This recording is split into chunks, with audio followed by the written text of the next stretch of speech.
Well, this is interesting, Nathan, because you had this desire to get out of this. You knew, I'm guessing instinctively, even as a child, this doesn't really sit right, but it was normal. This is how you were raised. So, two things. I have two. I have so many questions for you, but Mm. you know, number one, the I've heard you in the past talk about the fact that you were so surprised when you came out of this darkness that so many people were unaware of what it actually entails, that this is actually happening. Child sacrifice is actually real. These people actually make pacts with demons. They do ceremonies in the middle of the night. They drink children's blood. It is Mhm. foul, foul, foul, foul. And you were surprised and shocked at how many people didn't realize this was happening. So in order for people to realize this is happening, they have to be told. What are these people doing, Nathan, in the dead of the night or even midday? I mean, I don't know if they're if they're doing this during the Mhm. day. What are they doing?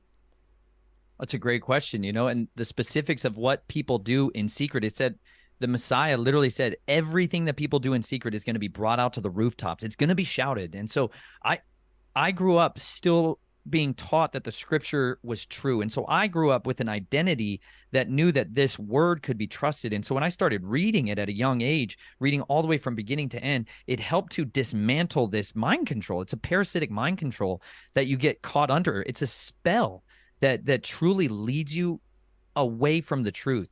And that came for me in a Lake Havasu City, Arizona is just like a microcosm of stuff that is replicated in all places of the earth.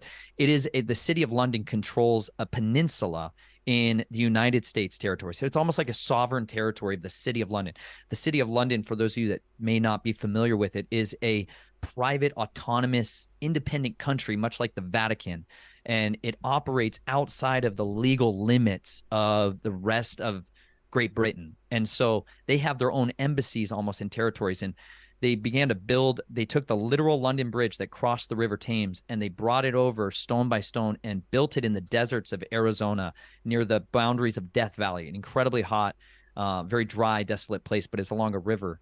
And they brought that bridge over, and this bridge was famous for all of the hangings and the mutilations that took place on it. And it was the place of public executions, but it was also a place where they would take children and put them in the walls of the stones. They would take the facade stones off and encapsulate the children in the stones in order to maintain the societal structure, the physical and spiritual protection over that land for Gog and Magog, the two deities over the city of London. They literally have every year the Lord's Mayor parade. You can see for yourself. They bring out two giants, Nephilim, Gog and Magog, that are idols that the Lord Mayor himself bows down to. This is like the financial epicenter of the earth. The city of London is one of the most powerful places on the face of the earth.